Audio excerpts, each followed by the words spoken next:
India and Bangladesh, once celebrated as regional trade partners, are now locked in an escalating trade standoff. India has just tightened the screws, restricting key Bangladeshi exports from entering through land routes. What triggered this move and what's at stake for the region?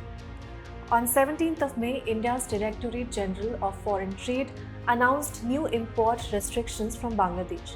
Key products like ready-made garments, processed food, plastic goods, and wooden furniture will no longer be allowed through land ports.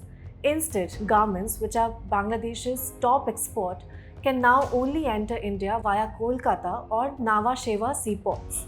Now, that's quite a shift, considering that nearly 93% of Bangladesh's $700 million annual garment exports to India move through land ports in the northeast. Other goods, fruit-flavored drinks, cotton yarn waste, even furniture, have been completely barred from northeastern land ports, including those in Assam, Meghalaya, Tripura, and parts of Bengal.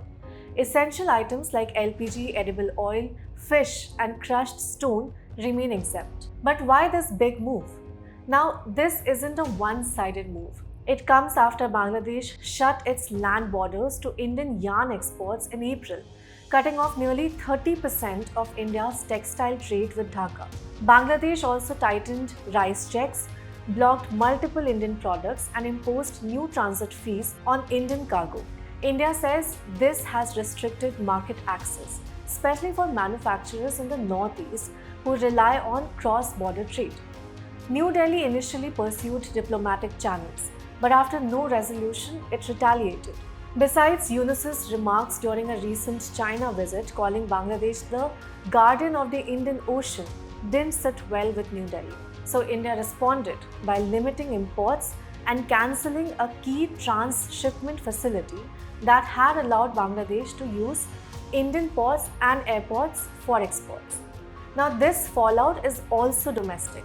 The Northeast, which is home to 11 major land transit points, has seen a sudden disruption.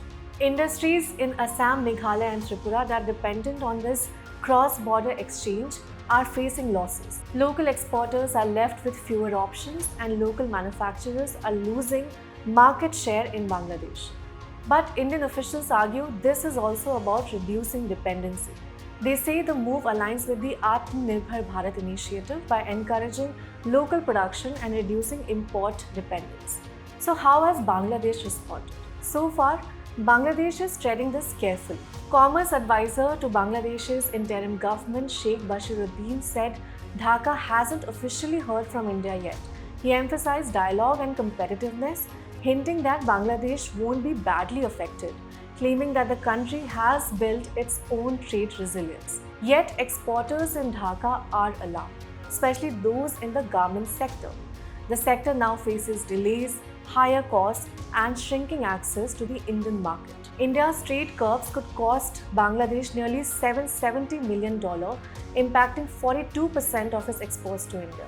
But the more pressing question here is whether this marks the beginning of a long-term realignment in South Asia's trade and diplomacy. We'll keep tracking it, so stay tuned.